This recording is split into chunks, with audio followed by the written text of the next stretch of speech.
Hello everyone, how are you? Welcome back to Ananta Studies. Today I am going to teach you Hindi class 5th chapter number 2 फसलों के त्यौहार। बच्चों यह एक लेख है। बच्चों आप लोग सोच रहे होंगे कि फसलों का त्यौहार क्या होता है। तो बच्चों भारत ही एक ऐसा देश है जहाँ पर हम लोग छोटी छोटी चीज़ों में खुशियाँ ढूंढ लेते हैं। बच्चों ये भी एक प्रकार का त्यौहार है। जब फसल खेतों में पक जाते हैं और कटने के बाद जब घर आते हैं तो उसी के उपलक्ष्य में एक त्यौहार मनाया जाता है जिसको फसलों का त्यौहार बोला जाता है। ठीक है बच्चों, लगभग हमारे देश के सभी राज्यों में यह त्यौहार मनाया जाता है, लेकिन प्रत्येक राज्य में इसको अलग अलग नामों से जाना जाता है। ठीक है बच्चों मैंने फर्स्ट चैप्टर का वीडियो भी अपने चैनल पर अपलोड कर दिया है। यदि आप लोगों ने नहीं देखा है तो मेरे चैनल पर जाकर देख सकते हैं। और आज मैं सेकंड चैप्टर लेके उपस्थित हूँ। तो चलिए समझते हैं। वीडियो पसंद आए तो लाइक कीजिए, शेयर कीजिए और मेरे चैनल को सब्सक्राइब कीजिए। तो चलिए देखते हैं। सारा दिन बुर्सी के आगे बैठकर हाथ तापते हुए गुजर जाता है। कहा तो खिचड़ी के समय धूप में गर्माहट की शुरुआत होनी चाहिए और यहाँ हम सूरज के इंतजार में आस लगाए बैठे हुए हैं। पूरे 10 दिन हो गए सूरज लपाता है। आज सुबह तो रजाई से निकलने की हिम्मत नहीं हो रही थी। अब देखिए ठंड का दिन है। बोरसी मीन्स बच्चों मिट्टी का बना एक पॉट होता है जिसमें आग जलाया जाता है ठंड के दिन में हाथ पैर गर्म करने के लिए। और खिचड़ी मीन्स बच्चों मकर संक्रांति का त्यौहार।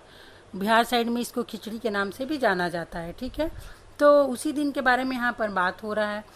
तो खिचड़ी के टाइम में तो बहुत ठंड होती है, तो उस समय धूप नहीं निकलता है, सूरज लापता हो जाता है, दिखाई ही नहीं देता है। तो उस टाइम ठंड के कारण रजाई से भी निकलने की हिम्मत नहीं होती है। आगे देखते हैं। बाहर देखने से तो समय का अंदाज़ा बिल्कुल नहीं हो रहा था, लेकिन घर में हो रही चहल पहल से सब कुछ पता चल रहा था। रह रह कानों में सभी कभी चापाकल के चलने और पानी के गिरने की आवाज़, तो कभी किसी के हाँक लगाने की आवाज़ आ रही थी। ठीक है, अब ठंड के मौसम में कुहासा से इतना अंधेरा हुए रहता है कि समय का पता नहीं लगता है, लेकिन घर में हो रही चहल पहल से ये पता लग जाता है कि सुबह हो गई है। ठीक है, और त्यौहार की तैयारी चल रही है। देखिए, जा भाग के देख केरा के पत्ता आयल कि ना, आओ के उठे के नहीं खे, बोल जल्दी तैयार होकस, अब तो उठने में ही भलाई है। देखिए बच्चों, यहाँ पर भोजपुरी भाषा का प्रयोग हुआ है कि जा भाग के देख केरा का पत्ता आयल कि ना, मीन्स जा भाग के जाओ और देखो कि केला का पत्ता आया कि नहीं। और आज ये लोग को उठना नहीं है क्या, बोलो जल्दी इन लोग को तैयार होने। तो लेखिका सोची कि अब उठने में ही भलाई है। अब देखिए आगे।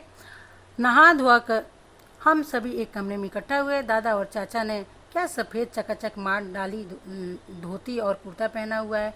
खिचड़ी में ऐसा ठाट हम पहले कबू ना देखनी, सारा देह कनकना देता।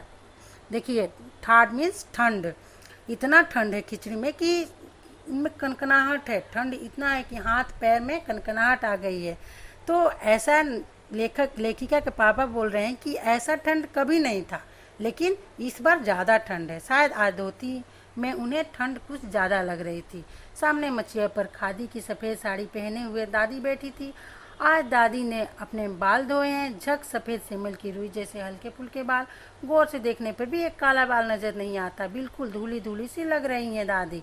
उनके सामने केले के कुछ पत्ते कतार में रखे हैं जिस पर तिल, मीठा, चावल आदि के छोटे छोटे ढेर पड़े हुए हैं। हमें बारी बारी से उन सभी चीज़ों को छूने और प्रणाम करने के लिए कहा गया। जब सबने ऐसा कर लिया तो उन सभी चीज़ों को एक जगह इकट्ठा करके दान दे दिया गया। अब देखिए मकर संक्रांति के दिन क्या होता है, सब कोई नहाते धोते हैं। तो दादी भी नहाई हैं, बाल धोई हैं। और जो गांव के बूढ़े बुजुर्ग होते हैं वो बाल को कलर नहीं करते, इसलिए उनका बाल एकदम सफ़ेद रुई के समान होता है। तो दादी भी एकदम नहा धोआ के साफ़ सुथरी लग रही हैं। और केले के पत्ते पर तिल, गुड़, चावल ये सब रखते हैं मकर संक्रांति के दिन, और छू के टच करके उसको प्रणाम करके पंडित जी को दान में दे दिया जाता है। ठीक है बच्चों, इतना हुआ। अब देखिए आगे देखते हैं। आज तो अपी दीदी बुरी फंसी। उन्हें न तो चूड़ा दही पसंद है और ना ही खिचड़ी, पर आज तो फरमाइशी नाश्ता नहीं चलेगा, उन्हें दोनों ही चीज़ें खानी पड़ेगी। आज खिचड़ी जो है, खिचड़ी खाने के बाद सभी ने गया से आए तिल, गुड़, चीनी के तिलकुट को बड़े चाव से खाया। देखिए अपी दीदिया मीन्स क्या होता है, घर में बड़ी बहन को दीदिया बिहार साइड में बोला जाता है बच्चों। तो उनको चूड़ा दही और खिचड़ी दोनों पसंद नहीं है। बहुत सारे बच्चों को पसंद नहीं होता है, लेकिन मकर संक्रांति के दिन तो यही खाना पड़ता है बच्चों। तो फरमाइशी नाश्ता उस दिन नहीं मिलता है, और बाद में तिल खाया जाता है, चीनी के तिलकुट खाया जाता है, तो वो सब खाया गया। ठीक है, खाते खाते मैं सोच रही थी कि कितनी अलग है ना यह खिचड़ी जो अभी हम मना रहे हैं। स्कूल में जब जो खिचड़ी मनाते थे उसकी अलग ही मस्ती हुआ करती। छुट्टी का दिन, नाव में बैठकर गंगा नदी की सैर, और फिर टापू पर बालू में दौड़ते हुए पतंग उड़ाना या उड़ाने की कोशिश करना, कितना मज़ा आता है। इधर हम पतंग उड़ाते थे और वहीं थोड़ी दूर पर गुरुजी, बिमला दीदा, आनंद जी, जिन मीट भैया सब मिलकर ईंट से बने चूल्हे पर बड़े बड़े कढ़ाओं में खिचड़ी बनाते थे। हम भी बीच बीच में अपनी पतंगों को सुस्ताने का मौका देते हुए मटर और प्याज छीलने बैठ जाते थे। वैसे खिचड़ी फिर दोबारा खाने को नहीं मिला। वाकई ढंग कैसा भी हो, पर है ये खुशियों का त्यौहार। अब देखिए, लेखिका जो है अपने स्कूल के दिनों को याद करती है कि उस समय कितना मज़ा आता था। छुट्टी का दिन होता था और गंगा नदी में सैर, नाव पर घूमते थे, पतंग उड़ाते थे, कितना मज़ा आता था। गुरुजी, बिमला दीदा, ये सब उनके स्कूल के टाइम में थे। उनको याद करके कि कैसे खिचड़ी बनाया करते थे हम लोग, बहुत मज़ा करते थे। ये सब सारी बातें यहाँ पर लेखिका याद कर रही है। ठीक है, आगे देखते हैं। जनवरी माह के मध्य में भारत के लगभग सभी प्रांतों में फसलों से जुड़ा कोई न कोई त्यौहार मनाया जाता है। कोई फसल के त्यौहार हो जाने पर खुशी बांटता है, तो कुछ लोग इस उम्मीद में खुश होते हैं कि अब पाला कम होगा। ठीक है, तो देखिए जनवरी माह में भारत के सभी राज्यों में फसल का त्यौहार मनाया जाता है, और कुछ लोग खुश होते हैं कि त्यौहार मनाएंगे, कुछ लोग सोचते हैं कि ठंड कम हो जाएगी, सूरज की गर्मी बढ़ने से खेतों में खड़ी फसल तेजी से बढ़ेगी। सभी प्रांतों और इलाकों का अपना रंग और अपना ढंग नजर आता है। इस दिन सब लोग अच्छी पैदावार की उम्मीद और फसलों के घर में आने की खुशी का इंतजार करते हैं। उत्तर प्रदेश, बिहार, मध्य प्रदेश में मकर संक्रांति या तिल संक्रांति, अब देखिए उत्तर प्रदेश, बिहार और मध्य प्रदेश, ये तीनों जगह में मकर संक्रांति बोला जाता है, तिल संक्रांति भी। ठीक है, और खिचड़ी के नाम से भी जाना जाता है। ठीक है, असम में बिहू के नाम से जाना जाता है, केरल में ओणम के नाम से जाना जाता है, तमिलनाडु में पोंगल, पंजाब में लोहड़ी, झारखंड में सरहुल, गुजरात में पतंग का पर्व। सभी खेती और फसलों से जुड़े त्यौहार हैं। ठीक है, ये सब सारे जितने भी नाम हैं सभी राज्यों में अलग अलग नाम से हैं, लेकिन फसल के ही त्यौहार हैं। ठीक है बच्चों, इन्हें जनवरी से मध्य अप्रैल तक अलग अलग समय मनाया जाता है। झारखंड में सरहुल बड़े जोशो खरोश के साथ मनाया जाता है। 4 दिनों तक इसका जश्न चलता है। ठीक है बच्चों, 4 दिनों तक इसका जश्न चलता है सरहुल का। अलग अलग जनजातियाँ इसे अलग अलग समय में मनाती है। संथाल लोग फरवरी मार्च में, तो ओराव लोग इसे मार्च अप्रैल में मनाते हैं। ठीक है, सभी लोग अलग अलग टाइम में मनाते हैं। देखिए संथाल लोग फरवरी मार्च में और ओराव लोग मार्च अप्रैल में मनाते हैं। ऐसा कोई क्वेश्चन पूछ सकता है। ठीक है बच्चों, आदिवासी आमतौर पर प्रकृति की पूजा करते हैं। प्रकृति की पूजा मीन जैसे पशु पक्षी का पूजा, पेड़ों का पौधों का पूजा, इसी को प्रकृति पूजा बोलते हैं। ठीक है बच्चों, सरहुल के दिन विशेष रूप से साल के पेड़ की पूजा की जाती है। ठीक है, और मौसम बहुत ही खुशनुमा हो जाता है। स्त्री पुरुष दोनों ही ढोल मंजीरे लेकर रात भर नाचते गाते हैं। चारों ओर फैली हुई छोटी छोटी घाटियाँ, लंबे लंबे साल के वृक्ष का जंगल, और वहीं आसपास बसे छोटे छोटे गांव में साल के वृक्ष का पूजा होता है। ठीक है बच्चों, लीपे पूते करीने से बुहारने और सजाए हुए अपने घरों के सामने लोग एक पंक्ति में कमर में बाहें डालकर नृत्य करते हैं। ठीक है, सभी लोग एक साथ कमर में हाथ डालकर नाचते हैं। ठीक है, नृत्य मीन्स नाचना। अगले दिन वे नृत्य करते हुए घर घर जाते हैं और फूलों के पौधे लगाते हैं। घर घर से चंदा मांगने की भी प्रथा है, पर चंदे में मालूम है क्या मांगते हैं? मुर्गा, चावल और मिश्री। अब देखिए, दूसरे दिन साल वृक्ष की पूजा करने के दूसरे दिन वो नाचते हुए जाते हैं और चंदा मांगते हैं। और चंदा में क्या मांगा जाता है? मुर्गा, चावल और मिश्री। फिर चलता है खाने पीने और खेलों का दौर। तीसरे दिन जाकर पूजा होती है, जिसके बाद लोग अपने कानों में सरई का फूल पहनते हैं। सरई एक फूल है बच्चों, जिसको कानों में पहन के सभी लोग नाचते हैं। ठीक है, इसी दिन में से बसंत ऋतु की शुरुआत भी मानी जाती है। धान की भी पूजा होती है। पूजा किया हुआ आशीर्वादी धान अगली फसल में बोया जाता है। ठीक है, धान का पूजा होता है और उसी धान को फसल के लिए बोया जाता है खेतों में। ठीक है बच्चों, तमिलनाडु में मकर संक्रांति या फसलों से जुड़ा त्यौहार पोंगल के रूप में मनाया जाता है। तमिलनाडु में क्या बोला जाता है फसलों के त्यौहार को? पोंगल। इस दिन खरीफ की फसलें चावल, अरहर आदि कट कर घरों में पहुंचती है। लोग नए धान कूट कर चावल निकालते हैं। हर घर में मिट्टी की नया मटका लाया जाता है, जिसमें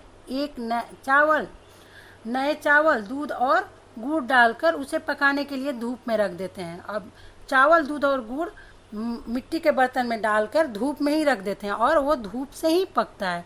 ठीक है बच्चों, यह मटका दिन में 10:30-12 बजे तक धूप में रखा जाता है। जैसे ही दूध में उफान आ जाता है और दूध चावल मटके से बाहर गिरने लगता है तो पोंगल पोंगल पोंगल पोंगल मीन्स 4 बार की आवाज़ निकाला जाता है के स्वर सुनाई देते हैं। ठीक है, 4 बार निकाला जाता है जब दूध और चावल के मटके में उफान आ जाता है तब। दूसरी ओर देखिए, ये तो तमिलनाडु की बात थी, हम लोग झारखंड की बात किए, तमिलनाडु की बात किए। अब देखते हैं गुजरात के बारे में। गुजरात में पतंगों के बिना तो मकर संक्रांति का जश्न अधूरा ही माना जाएगा। इस दिन आसमान की ओर यदि नज़र उठाए तो शायद हर आकार और रंग रूप के पतंगे आकाश में लहराती हुई मिले। प्रत्येक गुजराती, चाहे वो किसी भी धर्म, जाति या आयु का हो, पतंग उड़ाता है। हजारों लाखों पतंगों से सूर्य भी ढक सा जाता है। अब देखिए, गुजरात में मकर संक्रांति के दिन पतंग उड़ाते हैं, चाहे वो कोई भी हो, पतंग उड़ाते हैं जिससे इतना पतंग होते हैं कि सूरज भी ढक जाता है। कुमाऊं में मकर संक्रांति को घुघुतिया भी कहते हैं। देखिए, कुमाऊं में क्या बोलते हैं? घुघुतिया। इस दिन आटे और गुड़ को गूंथकर पकवान बनाए जाते हैं। इन पकवानों को तरह तरह के आकार दिए जाते हैं, जैसे डमरू का आकार, तलवार का आकार, दाड़िम का फूल आदि। पकवान को तलने के बाद एक माला पिरोई जाती है। यह काम बच्चे बहुत रुचि और उत्साह के साथ करते हैं। ठीक है, इसमें बच्चे भी हाथ बटाते हैं और उनको भी बहुत खुशी मिलती है। सुबह बच्चों को माला दी जाती है। बहुत ठंड के कारण पक्षी पहाड़ों से चले जाते हैं।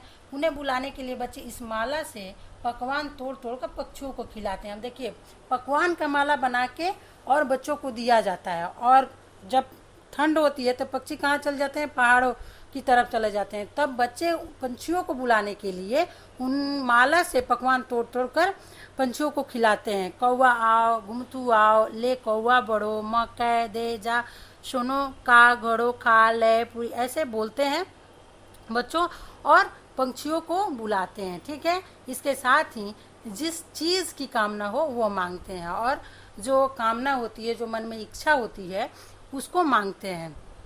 है ना कितने अलग अलग अंदाज मकर संक्रांति को मनाने के। कहीं दूध, चावल और गुड़ के खीर बनते हैं तो कोई 5 प्रकार के नए अंदाज की खिचड़ी बनाता है। कहीं कहीं लोगों का सैलाब नदी में स्नान करने के लिए उमड़ पड़ता है। लोग ठंड से ठिठुरते रहेंगे पर बर्फीले पानी में कम से कम एक डुबकी तो जरूर लगाएंगे। अब देखिए, मकर संक्रांति के दिन लोग गंगा जी भी नहाने जाते हैं, चाहे कितनी भी ठंड हो, लेकिन एक डुबकी जरूर लगाएंगे। हाल यह होता है कि इन जगहों पर तिल रखने की भी जगह नहीं होती है। तिल से याद आया, मकर संक्रांति के दिन पानी में तिल डालकर स्नान और तिल दान भी किया जाता है। ठीक है बच्चों, आग में भी तिल डालना, तिल के पकवान बनाना मीन्स मकर संक्रांति के अवसर पर तिल का बहुत महत्व होता है। बच्चों, काले तिल का तुम्हारे घर या इलाके में इस त्यौहार को कैसे मनाया जाता है? पता करो कैसे मनाया जाता है, या तुम फसलों से जुड़े कोई और त्यौहार मानती हो। यदि तुम आपस में बात करो तो तुम्हें यह जानकर हैरानी होगी कि कई बार एक ही इलाके में रहने वाले लोग भी इस त्यौहार को अलग अलग ढंग से मनाते हैं। ठीक है बच्चों, तो आप लोग पता कीजिए अपने इलाके में कि मकर संक्रांति का त्यौहार किन किन नामों से फसलों का त्यौहार किन किन नामों से मनाया जाता है और कैसे मनाया जाता है। तो बच्चों, आज का वीडियो यहीं तक, मिलते हैं नेक्स्ट वीडियो में। वीडियो पसंद आए तो लाइक कीजिए, शेयर कीजिए और मेरे चैनल को सब्सक्राइब कीजिए। तब तक के लिए बाय बाय।